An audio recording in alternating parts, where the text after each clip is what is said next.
네, 다시 한번 인사드리겠습니다. 저는 오늘 수업 골고루 맛있게 차리셨나요? 라는 제목으로 강연을 드리게 된 교사 정재훈입니다. 만나뵙게 되어 진심으로 반갑습니다. 네, 먼저 말씀드리고 싶은 부분은 오늘 2시간 정도의 강의 분량을 15분에 압축시키다 보니까 강의 내용이 굉장히 얕아지고 또 제 말씀이 조금 빨라지게 된다는 점에 대해서 좀 죄송한 양해의 말씀을 드리겠습니다. 오늘 강의의 부제가 MBTI 성격 유형 검사 결과의 수업 적용 방안인데요. 세상에는 정말 많은 성격 유형 검사가 있습니다. 근데 그 중에서 오늘 여러분들이 이 자리에서 간단히 성격 유형 검사를 한번 해보신 이후에 집에 돌아가셔서 혹은 학교에 돌아가셔서 바로 쓸 수 있는 성격 유형 검사를 한 가지 해보도록 하겠습니다. 앞에 사진이 보이시죠? 제 손입니다. 요거하고 동일하게 한번 손을 말아 쥐어 보시겠습니다. 들어주시고요. 자, 엄지손가락을 가장 안쪽에 넣으신 다음에 손가락을 한 개씩 접어서 주먹을 만들어 주시면 감사하겠습니다. 준비가 되셨으면 제가 하나 둘 셋 하면 이 중에 한 개의 손가락만을 펼쳐 보시겠습니다. 자, 하나 둘 셋. 네, 정말 다른 손가락들을 펴셨는데요. 그대로 들고 계시면 제가 해석할 동안 팔이 아프시니까 테이블 위에 그대로 내려놓으시고 제가 하나씩 해석해 드리도록 하겠습니다. 혹시 엄지손가락 펴신 선생님들 자신있게 한번 손들어 주시기 바랍니다. 네, 둘러봐 주시고요. 주관이 굉장히 강하신 성격이라고 합니다. 구태여 제일 안쪽에 말려있는 손가락을 끄집어내서 펼치셨다는 말이죠. 그래서 목표의식이 굉장히 투철한 성격이라고 하고요. 교사 중에 많다는 두 번째 손가락, 혹시 집게 손가락 펴신 선생님 한번. 네, 정말 많으시죠? 예상대로 지시적인 성격이라고 합니다. 아, 여기 봐. 너 이 녀석 할 때 사용하는 손가락이죠? 네, 어떻게 좀 공감을 하시는 것 같고요. 혹시 중지 펴신 선생님 계신가요? 예, 솔직히 손들어주세요. 다행히 안 계십니다. 이거 여긴 줄 뻔히 알면서 공석상에서 아유 계세요. 예. 계십니다. 저쪽에 펴신 분들 욱하는 성격 혹은 장난기가 많은 성격이라고 합니다. 혹시 약지 펴신 선생님 계세요? 손 한번 들어주세요. 약지 네 번째. 윤영림 연구사님 펴셨는데요. 좀 남들과는 다른 특별한 성격이라고 합니다. 이거 펴보시면 알겠지만 안 펴져요. 근데 구태여 이거를 펴셨거든요. 아주 좀 독특하면서 특별한 성격이라고 하고요. 혹시 새끼손가락 펴신 선생님 계신가요? 아유, 예, 많이 계신데 조금은 의존적이지만 내면의 귀여움을 간직한 성격이라고 합니다. 굉장히 많이 공감하고 계신데요. 그럴듯하지만 전혀 심리학적 근거가 없는 심리 테스트라고 부르기도 민망한 테스트고요. 심지어 해석의 절반은 제가 오늘 강의를 위해서 만든 겁니다. 예, 그래서 이런 손가락 테스트를 통해서 수업에 적용시키겠다는 건 절대로 아니고요. MBTI라는 성격 유형 검사를 통해서 수업의 접목을 시도할 거고요. 잘 알고 계신 대로 저명한 심리학자 융이 개발한 그 심리 유형학 이론들을 바탕으로 미국의 마이어와 브릭스 모녀가 검사로 이렇게 정착을 시키면서 대단한 권위를 획득하면서 지금까지도 상담학과, 심리학과, 교육학과에서 교육과정으로 채택하고 있는 권위 있는 심리 검사죠. 자, 먼저 이제 제가 말씀드리고 싶은 부분은 오늘 이 검사의 8가지 지표들 중에서 시간 관계상 4개의 지표만을 가지고 접목을 시도를 해볼 텐데요. 간단하게 이 자리에 앉아 계신 선생님들께서 자신의 성격에 MBTI 학적으로는 어떤 성격이 나오는지를 타진해 볼 수 있도록 좀 준비를 해봤습니다. 첫 번째 지표부터 한번 보시도록 하겠습니다. 앞에 보이는 단어 중에서 주황색 선을 기준으로 해서 왼쪽에 있는 단어가 선생님들을 더 잘 표현하는지 오른쪽에 있는 단어가 더 잘 표현하는지 한번 판단해 주시기 바랍니다. 비슷한 선생님들도 계실 수 있는데 그 중년기 역동이라는 개념은 제가 오늘 좀 생략을 하도록 하겠고 조금이라도 더 많은 쪽을 선택해 보도록 하겠습니다. 왼쪽에 많으신 선생님 손 한번 들어주실까요? 왼쪽에 좀 더 많아요. 네, 손 들어주시고 나는 오른쪽에 좀 더 많네. 네, 조금 더 많은 비중을 차지하고 계십니다. 약 60% 정도의 청중 여러분들께서 내향적인 성격이신데 MBTI에서는 이 성격 유형을 왼쪽에 있는 단어들을 선호하는 성격을 외향적 성격 혹은 E형이라고 부르고요. 오른쪽에 있는 단어들을 선호하는 성격 유형을 내향적 성격 혹은 I형이라고 부릅니다. 외향적 성격형들은 소모에 의해서 에너지를 충전하기 때문에 외향적인 선생님들은 일주일 내내 수업하시고 생활기록부 쓰시고 지쳐서 집에 돌아가신 다음에 여행 떠나시고 쇼핑하시죠. 그런가 하면 내향적인 선생님들은 일주일 내내 몸이 좀 지쳤다면 주말 동안에는 책도 읽고 음악도 듣고 집에서 차도 마시면서 이틀을 보냈다는 이야기로 여행 가신 선생님들을 놀라게 하기도 하죠. 그런가 하면 외향적인 학생들은 아시다시피 쉬는 시간에 복도에서 공 튀기다가 교무실로 끌려오는 경우가 많고요. 내향적인 학생들은 쉬는 시간에 잠을 자지 않는데도 엎드려 있는 경우가 있다고 합니다. 그런가 하면 말로 표현하는 걸 좋아하는 외향형들은 토론 수업이나 발표 수업에서 빅마우스가 되지 않도록 제지하는 장치를 사용해야 되기도 하는가 하면 글로 쓰는 것을 좋아하는 내향형들은 브레인스토밍 할 때까지는 의견 없는 아이처럼 앉아있다가 브레인 라이팅 한다고 포스트잇 나눠주면 폭풍처럼 의견을 제시하는 열정을 보이기도 하죠. 자, 그런데 성경유형학회에서는 선생님들의 성향이 수업을 편성하는데 영향을 준다고 이야기를 하고 있습니다. 저는 성격이 굉장히 외향적인 성격이거든요. 그러다 보니까 교직 초년부터 약 4년까지 엄청 시끌벅적한 수업만을 편성을 해왔습니다. 제가 제일 좋아했던 수업 방식은 게임 수업이었습니다. 그래서 알고 계신 모두의 마블이라는 게임을 회사 사이트까지 뒤져가면서 이들의 수익 구조와 건물을 짓는 데 들어가는 비용들을 다 분석해서 한국진리에 있는 대동여지도와 택리지에 접목시켜서 한 달에 걸쳐서 마블인 조선이라는 게임을 만들기도 했고요.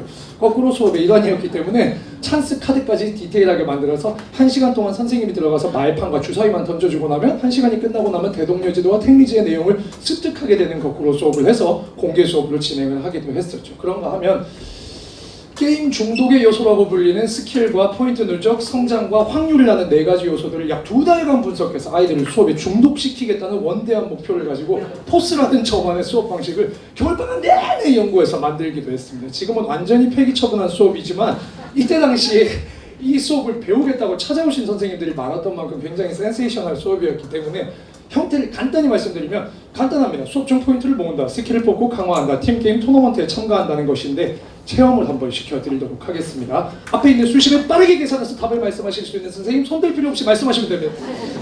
방금 말씀하신 선생님께 3점을 드릴게요. 지금 방금 계산을 끝내서 아쉽지만 나도 말하고 싶었다 하는 분들 속 시원하게 지금이라도 답 한번 말씀해 보시겠습니다. 답은? 지금 말씀하신 분들 2점 드리겠습니다와 같은 식으로 수업 시간 내내 포인트를 부여합니다. 이게 조작이 가능하다고 해서 눈에 보이는 알맹이를 넣기도 하고 이런 얘기는 좀 시간 관계상 생략을 드리겠고요. 이렇게 모은 포인트를 저에게 가지고 와서 스킬을 뽑는데 왜 뽑느냐? 이게 팀게임 토너먼트죠. TGT인데 선생님들께서 잘 알고 계신 대로 퀴즈형 형성평가입니다. 이런 거죠. 팀 내에 한 명이 대표로 나가서 선생님이 내는 문제를 풀죠. 첫 번째 학생이 틀리고 네 번째 학생이 틀렸다면 얘들은 들어오고 다음 주자가 나가고 맞춘 아이들은 계속해서 문제를 푸는 형성평가의 형태인데 해보신 분들은 아시겠지만 아이들 표현을 빌리면 원킬이라는 현상이 나타납니다. 뭐냐면 전교 1등이 나가면 혼자서 문제를 다 풀어버리죠. 그래서 수업 때 열심히 참가한 아이들도 성취도가 조금 떨어진다면 팀게임 토너먼트에서는 어떤 역할을 발휘하지 못하는 안타까운 상황이 발생합니다. 그래서 이런 부분과 함께 아까 누적한 포인트를 접목시켜서 이때 사용할 수 있는 스킬을 저한테 와서 100포인트로 구매할 수 있는 제도를 만들었어요. 근데 그 스킬이 뭐냐?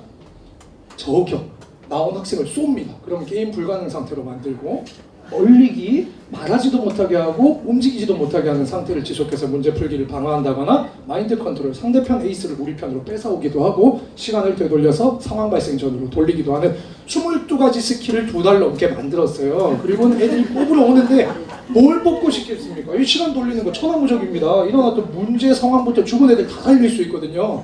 확률상으로 안 나와요.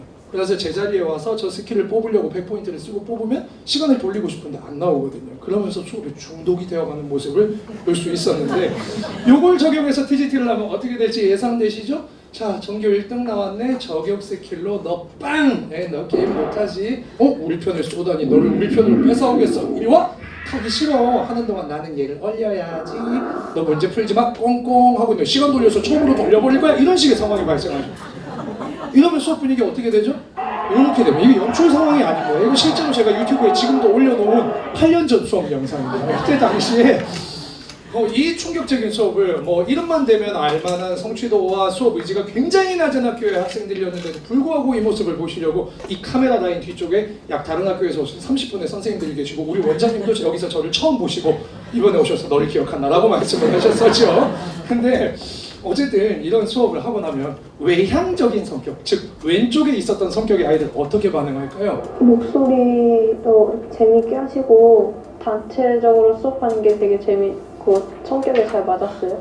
공부를요 그냥 시끄럽게 하는 게 더 차분하게 하면 집중이 더 안 돼요. 그렇죠. 네, 이거는 제 학생들 인터뷰 영상은 아니고 당신의 성격이라는 EBS 프로그램에서 초등학교 6학년 학생들을 대상으로 인터뷰한 내용입니다. 내향형 학생들이 아까 같은 수업에 어떻게 반응했을지 짐작이 되실 겁니다. 실제로 왁자지껄한 수업은 내향적인 성격의 학생들에게는 견디기 힘든 소음이 있습니다. 읽어주는 거 재밌기는 재밌었는데요. 안 편하잖아요. 마음이 안 편해. 활발한 신입이랑 하면 부담도 크고 발표도 많이 해야 되니까 긴장도 많이 돼서 집중도 잘 안 되는 것 같아요. 솔직히 말씀드리면 교직 3년 차까지 이런 학생들의 마음을 전혀 이해를 못했습니다.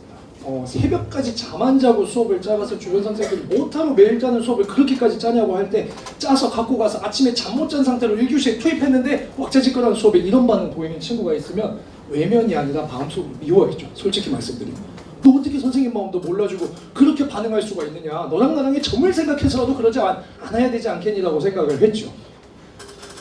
장단점이 있고 찬반이 있지만 저는 교원평가의 서술형 항목을 통해서 이 학생들의 목소리가 들리기 시작했습니다. 얘기하다 보면 너무 산만하다. 뭘 배웠는지 모르겠다. 이게 수업인지 의심이 든다. 심지어 내향적인 선생님들께서 양쪽 반에서 수업하시다 오셔서 음악실 가서 하라고 하셔서 음악실에 방음되는 데서 수업을 한 적도 있었어요. 그럴만 하잖아요. 근데 그러면서 이 내향적인 아이들을 위한 수업을 편성하기 시작하면서 비주얼 싱킹을 사용했었어요.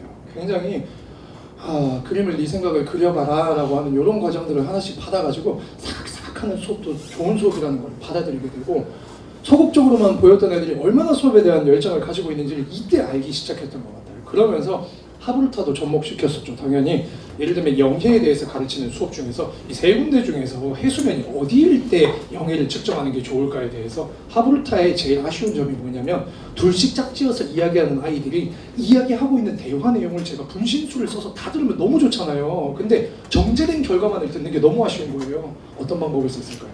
녹음해라. 둘이 마이크 들고 녹음해서 그 파일 나한테 보내라고 해서 200명의 파일 100개를 받아서 밤새 들었어요. 그때 수행평가는 왜 안 했나 모르겠어요. 그걸로 수행평가라도 할걸. 그렇게 목소리만을 들었는데 나는 썰물 때부터 길이 이거 되는 게 맞다고 생각해. 이때가 다른 때보다 바다를 가질 수 있는. 왜 이 학생 목소리를 들려드렸냐면 3년을 데리고 간 학생인데 1년 반 이 학생하고 수업하면서 얘 목소리가 얘가 수업 때 이렇게 길게 얘기하는 걸 하루타로 처음 들었어요. 되게 밤에 듣다가 마음이 뭉클하더라고요. 그래서 내가 내향형 아이들에게 그동안 얼마나 주의를 기울여지지 않았는지에 대한 반성을 하기도 했었죠. 지금은 카우시라는 좋은 프로그램이 상용화되어 있죠.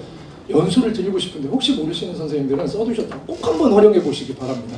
여기 앞에 화면으로 문제가 나오면 자신의 휴대폰으로 정답을 누를 수 있는 시스템이죠. 그래서 닉네임으로 자신을 숨길 수도 있기 때문에 내향형 아이들도 아주 즐겁게 할 수 있는 형성평가 방식 중 하나입니다. 제가 오늘 강의가 30분만 됐어도 여기 퀴즈까지 10문제 만들어 왔는데 다 됐고 드리도록 하겠습니다. 두 번째 성격 유형 지표에 대해서 좀 말씀을 나눠보도록 하겠습니다. 이 두 군데 중에서는 어느 쪽에 선생님 자신을 나타내는 단어가 많은 것 같은지 한번 판단해 보실게요. 왼쪽에 저는 많을 거라고 감히 예상을 한번 해보겠습니다. 자, 왼쪽에 있는 단어가 선생님 자신을 조금 잘 나타내는 것 같다. 손 한번 들어주시겠습니다. 한번 둘러봐 주시고요. 손 내려주시고. 오른쪽에 있는 단어가 나를 더 잘 표현한다. 예상대로 둘러보시면 소수이시죠. 연구 결과에도 교사들 중에서는 왼쪽에 유형들이 더 많다는 연구 결과가 있습니다. 그래서 이쪽 유형을 왼쪽에 있는 단어를 선호하는 유형을 감각형 혹은 S형이라고 부르고 오른쪽에 있는 단어를 선호하는 유형을 직관형 혹은 N형이라고 부릅니다. 감각형들은 오감에 의한 실태 파악을 굉장히 중시하고 분석적인 활동을 잘하고 좋아합니다. 그런데 직관형은 그보다 눈에 보이지 않는 것들에 의한 육감에 의한 가능성과 의미 부여를 굉장히 잘하고 선호하는 편이죠. 그래서 어린왕자에 나오는 그런 똑같은 그림을 보여줄 때 감각형들은 야 저거 미분하기 좋게 생겼네 혹은 모자인데 왜 한쪽이 삐뚤어 보기 싫게라는 생각을 하는 동안 직관형들은 야 저거 뱀이 코끼리 먹었나 봐 저쪽이 머리인가? 이거지 이거 이런 상상을 하신다는 거죠. 직관형들 아이들도 마찬가지죠. 중학교 초등학교로 가면 직관형이 대부분입니다. 그리고 또한 이런 그림을 보여주면은 감각형들이 저거 상자냐, 나무냐, 벽돌이냐, 구멍 왜 일정하게 못 뚫었니? 라고 생각하고 있을 때 직관형들이 안에 뭐가 들었나? 양인가? 라는 생각을 한다는 얘기죠. 그래서 이런 특성들로 인해서 집까지 가는 약도 한번 그려보세요 라고 하면 감각형들이 이 정도는 그려야 약도지 라고 할 때 직관형들이 이 정도 그려주면 알지 않니? 이건 제가 충무교육원 창립 때 총무부에 제가 실제로 제출한 약도를 찍어온 겁니다. 저도 강한 직관형이어서 이런 특성들이 나타나죠.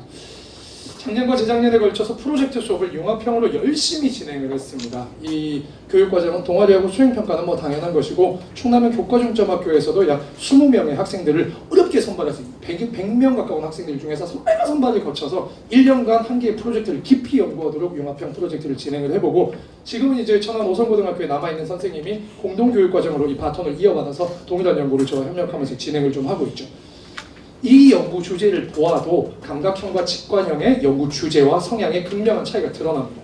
이게 제가 생각하기에는 감각형이었을 것으로 보이는 아이들이 연구한 주제인데, 특히나 이 중에 두 번째, 지금 이제 공주대학교 역사교육과에 진학한 학생이 대동여 지도와 동국 지도의 오류를 내가 현대적인 관점에서 해석해 보겠다고 하면서 약 석 달에 걸쳐서 고등학교 3학년 학생이 대동여 지도 전체를 펴놓고 여름 내내 그 문제점들을 분석하고 리터칭을 했어요. 정말 교수님들도 극찬을 보냈는데, 이런 연구 과정을 보면서 저는 저거 어떠한 인센티브가 있다고 해도 직관형인 제 입장에서는 정말 힘들 것 같다고 생각했는데, 이 학생이 썼던 소감문을 보면 3년간 고등학교 생활하면서 나에게 가장 행복했던 시간이 대동여지도 분석하는 과정이었다는 얘기가 나와요. 이런 부분들이나 직관형들은 연구의 그 영감을 통찰로부터 얻는 경우가 굉장히 많습니다. 대표적으로 이런 연구인데, 간호학과와 생명과학 교육과를 동시에 지원하는 현재 2학년에 재직 중인 여학생 한 명이 어느 날 저한테 연구 주제에 대해서 이야기를 하더니, 선생님, 제가 살면서 보니까 얼마나 좋았다고. 왼손잡이들이 수학과 과학을 잘하는 것 같아요. 이 통찰력으로 연구를 시작합니다. 밤마다 돌아다니면서 36개 반을 돌면서, 선배님들 왼손잡이 손 한번 들어주세요. 선배님의 성적을 조회해봐도 될까요? 같은 연구를 시작한 결과 놀랍게도 정말로 일치하는 결과가 나타났고, 이따 쉬는 시간에 제가 한번 손들기를 해보도록 하겠습니다. 그래서 실제 제가 재직할 때는 오송고등학교에 있는 선생님들 왼손잡이 12분 중에 11분이 이과 선생님이셨어요. 네. 근데 저는 이 연구가 네이처에 실릴 줄 알았는데 찾아보니까 영국에서 2년 전에 이 연구가 나왔더라고요. 그래서 이런 것들을 어떻게 보면 스트레스 받으면 진짜 혈당량이 높아질까요? 이 친구 같은 경우에 혈당량 측정기 갖고 와서 JP까지 2달간 뽑았어요. 선생님 오늘 기분 어떠세요? 하면서 이렇게 통찰력으로 시작해서 통찰력으로 연구를 이어가는 경우도 많죠. 재밌는 거 굉장히 많습니다. 비발디 사게 됐다가 봄이 왜 이렇게 격정적이야라고 하면서 융빙수에 대해서 연구하는 경우도 있고, 통찰력에 따라서 연구하는 연구 결과들 프로젝트 수업에서 잘 드러나죠. 그런가 하면 나란히 경영학과 같은 학교 같은 과를 진학한 학생이 컬래버레이션으로 했던 연구 중에서는 천안시 상권을 분석해서 새로운 서비스업을 입지시킨다면 어디에 어떤 산업이 좋을까라는 연구에 대해서 감각형이었던 학생이 기존의 상권과 수치 데이터를 정확하게 분석하는 기납전 연구를 하는 동안에 직관형이었던 학생이 천안시 지도를 펴놓고 통찰력을 바탕으로 후보지 몇 개를 선정한 이후에 이걸 연역적으로 검증해가는 방식으로 연구를 한 경우도 있었죠. 그런 경우도 볼 수 있고요. 재밌는 가정을 하나 말씀드리면, 저는 과목의 영향도 크겠지만 선생님들의 평가 기준 안에도 직관형과 감각형의 차이가 극명히 드러난다고 가정하고 있고 지금 분석 중인데, 이런 거죠.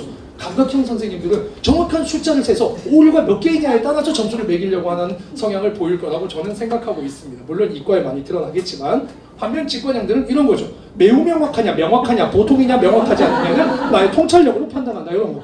그죠? 예, 그래서 이런 부분들이 과목과 성향의 차이를 받겠지만, 성격 유형학계에서는 그 과목을 선택하게 된 것도 그 선생님의 기질과 성격이라는 이야기를 하고 있죠. 네.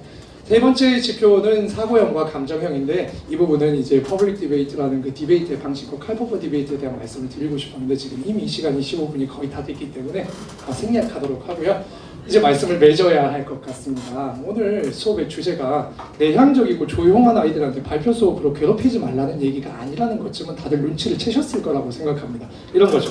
어머니나 아버지께서 나 계란 5판 샀다 라고 하고 집에 들고 들어오시면 아이가 오늘부터 3일 동안 계란후라이, 계란말이, 계란국이 나오겠구나 라고 생각하면서 한숨을 쉬는 장면이 혹시 우리가 했던 수업에서 아이들의 반응이 아닐까 하는 생각을 한 번쯤 해보자는 취지의 강연이라고 생각해 주시면 되겠습니다.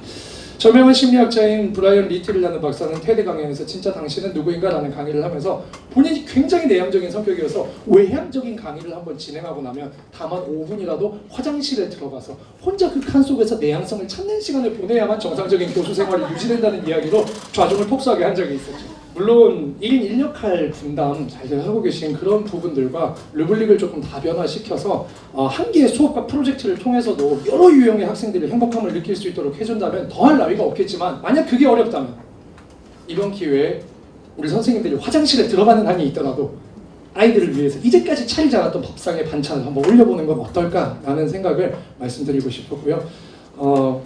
부족한 강연이지만 오늘 이 강연, 이 자리를 통해서 선생님들과 보다 많은 아이들이 수업이라는 매개체를 통해서 행복을 찾는 통로가 되기를 진심 담아서 기원을 하면서 부족한 강연을 마치도록 하겠습니다. 경청해 주셔서 감사합니다.